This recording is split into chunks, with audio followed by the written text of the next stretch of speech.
안녕하세요, 여러분. 연무중학교 사서교사 박장순입니다. 반갑습니다. 오늘 여러분들께 자아 정체성과 온라인 평판 관리에 대해서 이야기할 거예요.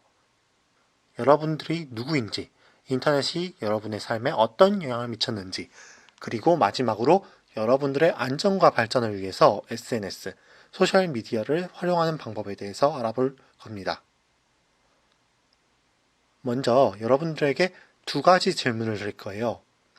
여러분들은 어떤 사람인가요? 그리고 다른 사람들이 보는 여러분은 어떤 사람인가요?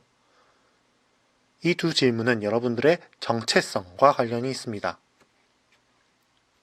내가 생각하는 나, 부모님이 보는 나, 친구들이 보는 나, 그리고 선생님이 보는 나. 모두 같은 사람이지만 보는 사람에 따라서 다르게 인식할 수 있어요. 예를 들어 부모님이 보는 나는 착하고 사랑스러운 아들일 수 있죠. 하지만 또 친구가 보는 나는 재미있지만 이상한 친구일 수도 있어요. 하지만 선생님이 보는 나는 그저 친구들과 떠들기 좋아하는 개구쟁이일 수도 있어요. 왼쪽에 입체파의 그림을 한번 봐주시겠어요? 이 그림은 보는 각도와 측면에 따라서 다르게 보여지는 면들을 그림으로 표현한 거예요. 여러분들 또한 사람들이 보는 각도와 측면에 따라서 다르게 보여질 수 있죠. 그런데 내가 바라보는 나, 그리고 다른 사람들이 바라보는 나, 두 가지가 다르다면 자아 정체성이 왜 중요하다는 걸까요? 아무래도 상관없는 것 아닐까요? 그 이유는 인간으로서 우리가 가지고 있는 기본적인 욕구 때문입니다. 메슬로에 의하면 우리 인간들은 생존과 의식주, 안전의 욕구를 충족한 이후로는 어딘가 소속되고 싶고, 인정받고 싶고, 그리고 나아가서 자신의 꿈을 이루고 싶어 한다고 합니다.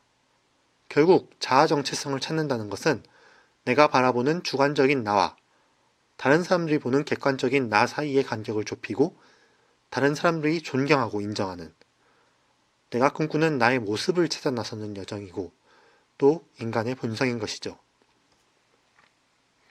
그런데 말입니다. 자아 정체성과 온라인 평판 관리가 무슨 상관이죠?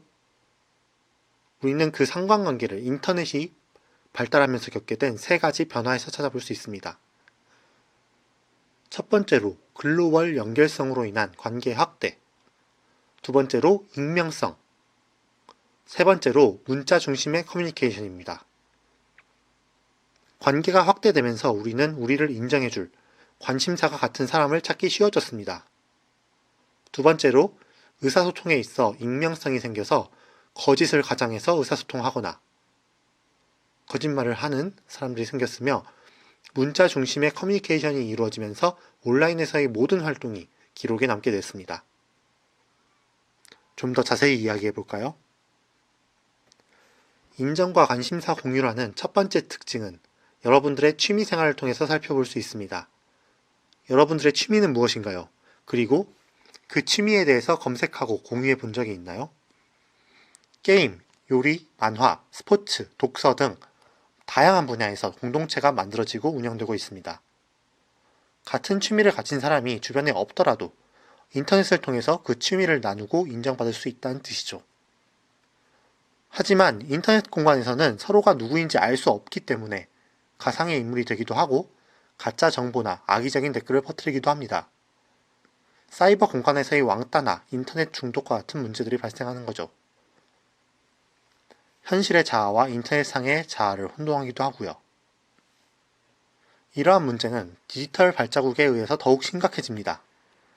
인터넷에는 문자 중심 커뮤니케이션이 이루어지고 그렇기 때문에 인터넷에서 활동한 모든 글, 사진, 심지어는 구매 내역이나 검색 기록, 방문 기록 등이 디지털 발자국으로 남는데요. 이 기록들은 쉽게 사라지지 않고 오랫동안 남기 때문에 이후 여러분들의 평판에 피해를 주게 됩니다. 흑역사가 사라지지 않는 것이죠. 여러분들이 아무것도 올리지 않는다고 해도 안심할 수 없습니다. 부모님이나 친구가 올린 글에도 여러분에 대한 내용이 있을 수 있고 심지어 그 내용이 거짓말일 수도 있습니다. 인터넷에 검색되는 자신의 정보 삭제를 요구할 권리, 즉 잊혀질 권리가 유럽연합부터 법제화되고는 있지만 어떤 정보를 감추거나 삭제하는 과정에서 오히려 그 정보가 더욱 공공연하게 퍼져나가는 스트라이샌드 효과와 같은 역효과를 불러오기도 하는 만큼 디지털 발자국을 지우는 일은 정말로 어려운 일이 되어가고 있습니다. 이런 디지털 발자국은 여러분의 평판에 영향을 미칩니다. 평판이란 어떤 존재에 대해서 내리는 주변의 평가로 평소의 행동이나 취향, 태도를 바탕으로 평가됩니다. 일관적이고 긍정적일수록 좋은 평판을 얻게 되겠죠. 이와 같은 평판은 단순히 점심 메뉴의 결정이나 동아리 초대 여부, 나아가 기업의 채용이나 고위공직자 선출에도 영향을 주게 됩니다. 브랜드라는 말을 들어본 적 있나요? 브랜드란 기업의 이름으로, 기업은 자신의 제품이 선택받게 하기 위해서 브랜드의 평판을 관리합니다. 아래에 한국 기업 평판 연구소에서 브랜드 평판 지수를 살펴보거나 혹은 구글 트렌드를 이용해서 브랜드 검색 정도를 비교해 볼 수 있습니다. 여러분의 평판 또한 기업의 브랜드처럼 단순히 좋은 사람을 의미하는 것이 아니라 기업이나 사회에서 여러분의 위치를 결정하는 중요한 기준입니다. 여러분의 평판을 긍정적으로 관리하기 위한 비법을 알려드리겠습니다. 이 원칙을 지키면 되는데요. 한번 같이 읽어봅시다. 첫째, 자신의 미래를 위해서 게시하라. 둘째, 자신을 브랜드로 생각하라. 셋째, 홍보만을 위해서 사용하지 말라. 넷째, 서버 트위팅을 하지 말라. 다섯 번째, 성적 메시지를 보내거나 요구하지 말라. 여섯째, 화면 뒤에 있는 사람의 얼굴을 생각하라. 일곱째, 자신의 게시물에 대해서 숙고하라. 여덟 번째, 익명성에 기대서 자신을 잃어버리지 말라. 처음 세 원칙은 여러분의 평판을 높이기 위한 방법입니다. 자신을 브랜드로 생각하고 그 미래를 위해서 단순 홍보뿐만 아니라 전문성을 보여주고 나아가서 인정을 받을 수 있게 소셜미디어를 이용하라는 내용이고요. 네 번째부터 여섯 번째까지의 원칙은 여러분들의 온라인 평판을 떨어뜨리지 않기 위한 원칙입니다.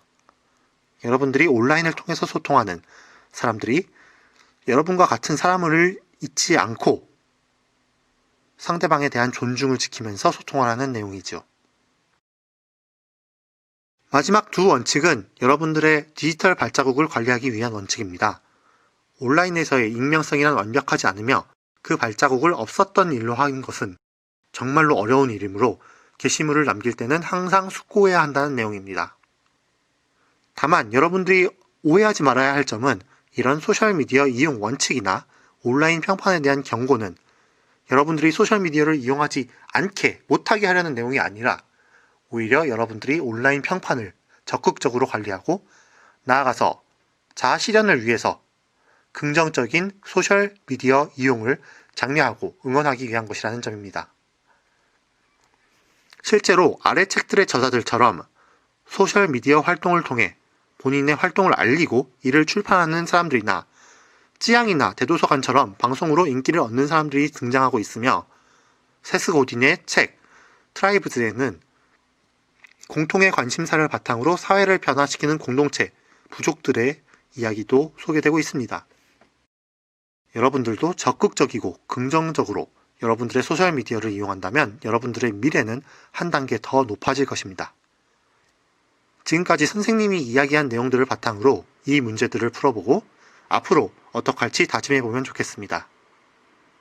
평판이나 브랜드, 그리고 소셜미디어 생활에 대해서 더 알아보고 싶다면 이 6권의 책을 추천합니다. 여러분들의 독서 능력에 따라 선택해서 읽어보면 좋을 것 같습니다. 여기까지 자아 정체성과 온라인 평판 관리에 대해서 알아보았습니다. 들어줘서 고맙습니다. 여러분들의 밝은 미래를 응원합니다.